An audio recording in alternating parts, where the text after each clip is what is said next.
Game over, man. Well, it's official. Concord has been canceled. And well, I'm really shocked, but is it just another big case of go woke, go broke?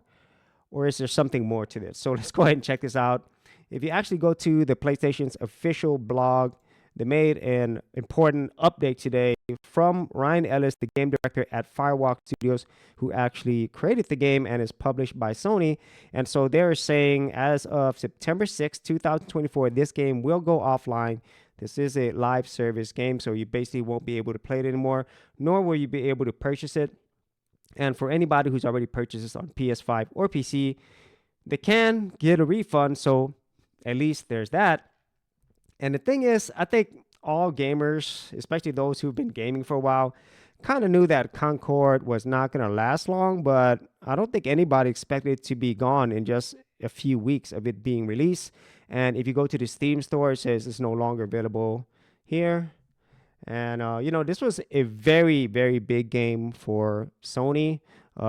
As I understand it, it reportedly cost over $100 million, probably near the $200 million mark. And especially when you consider marketing and everything else that went into it and 8 years of development, this was definitely not a small thing.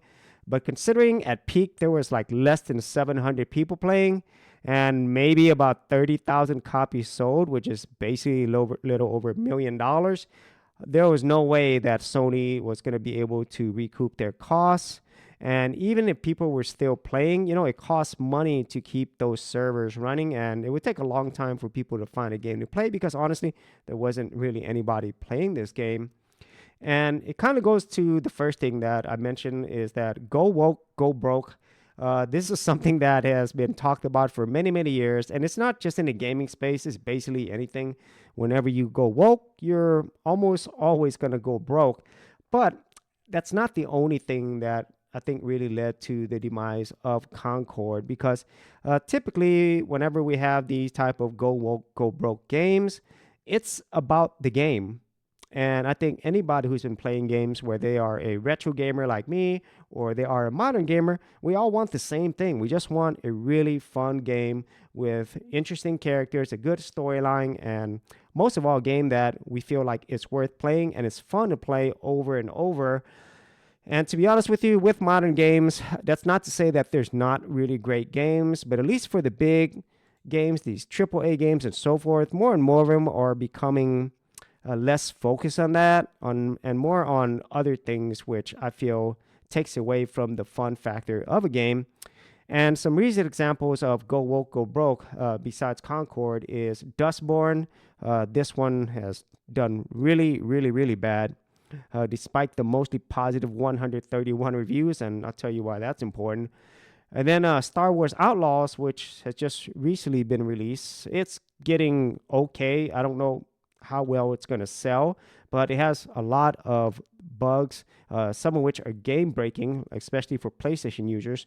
If you install a patch, it'll wipe out any save that you had, so you basically have to start all over. And yeah, it's just another example of AAA goodness.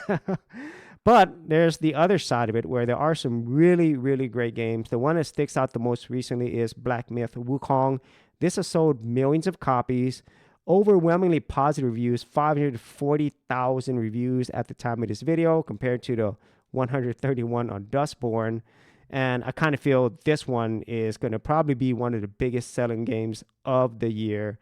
And once again, I'm not sure how Star Wars Outlaw is going to do, but I don't think it's going to get near to the levels of Black Myth Wukong.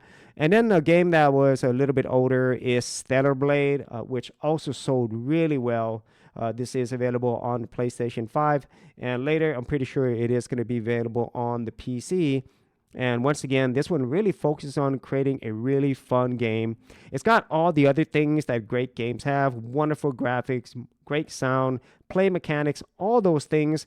And the thing is, if you actually listen to the actual people and not just like mainstream media or journalists review these games, they focus on the game itself. It's fun to play. This is well worth a lot of people's time, and that's what you hear over and over from just normal average gamers, that they had a really, really fun time playing this game. And that's the best compliment that you can give to a game, because that's what you want. You want a game that is fun to play, that has all the things that great games offer, and that you want to tell other people about. Like back in the day, whenever we just had physical games, we didn't have the internet and stuff. But when a game was really great, you told all your friends.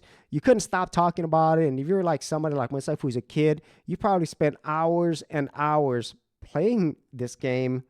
And that's really what it's all about here. This whole idea of going woke, going broke, it goes back to just not focusing on creating a great game. That is just my personal opinion.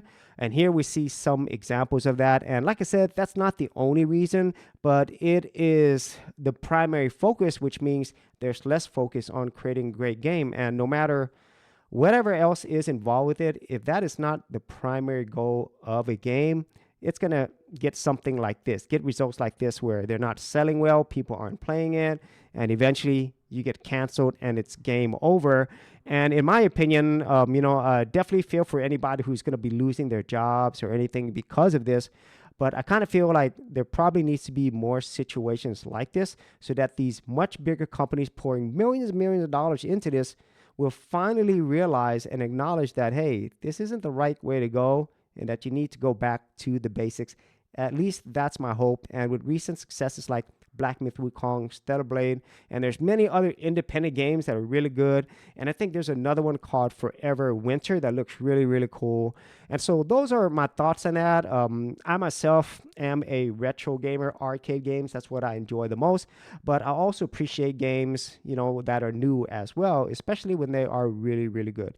So if you actually had any thoughts on this, be sure to leave in the comments area below, and I'll see you on another episode. Hey geeks, if you are a brand new creator and you simply want something easy to get you started, well, I got something for you with my Creator Starter Kit. This is a super simple step-by-step guide that's going to take you from having no channel to developing your very first YouTube channel, along with ideas, thumbnail designs, and other creator tips, including marketing. And the best part is, all of this is free. Simply head over to the link below, check out my page, and get started creating.